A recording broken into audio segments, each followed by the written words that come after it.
जय जगन्नाथ। मु मनिता बेहेरा, ग्राम सोरडा। मोर स्वरचित कविता मनीष हेउ गोटिए जाति, सांगिया ताहार भारतीयटी। कर्म अनुसारे गढ़िले जाति, एकली जुगरे मलाणी मती। उच्च जाति पुओ करे कुकर्म, नीच जाति पुओ अर्जे सुनाम। जाति जाति बोली पड़ई हुरी, बेश्या पाखे जोड़ हस्त गुहारी। भितरे नरक कर्म काहार, पदारे धोबला सूता केतेर। नीच जाति बोली घृणा तो करू, ताहा तो छुईले शुद्ध दशारू।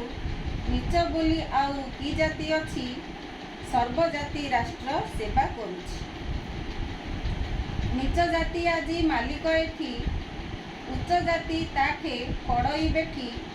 नाही जुग आउ पुरातनर, जाति एक आम भारतीयर। नामटा आगरे सांगिया जोड़ू, सांगिया पाई को गड़कू जिणु। बेरोजगार रे जीवन जाए, जाति पछे काहीं मनीष धाए। कुप्रथा जिए भी जाति गढ़ी, अंतर पांतर निश्चय करिछि। निजकू उच्चर पदवी देई, अन्य को पादरे खटाई अछि। नीच स्तरे जिए गढ़ी नथिब, एई कारनामा उच्चर थिब। उच्च पदवी रे निजकू रखी, नीचकू खटाई लाभ खाइब। आजी पढ़ा लिखा सर्व जातिर, छुईछि शिखर मिसाईश्वर।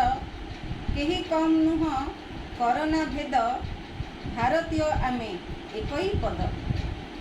भारतीय आम सांगिया हेउ, भेद भाव जेते दूरेई जाऊ। मनीषटा हेउ गोटिए जाति, सांगियाटा तार भारतीयटी। मनीषटा हेउ गोटिए जाति, सांगियाटा तार भारतीयटी। जय हिंद।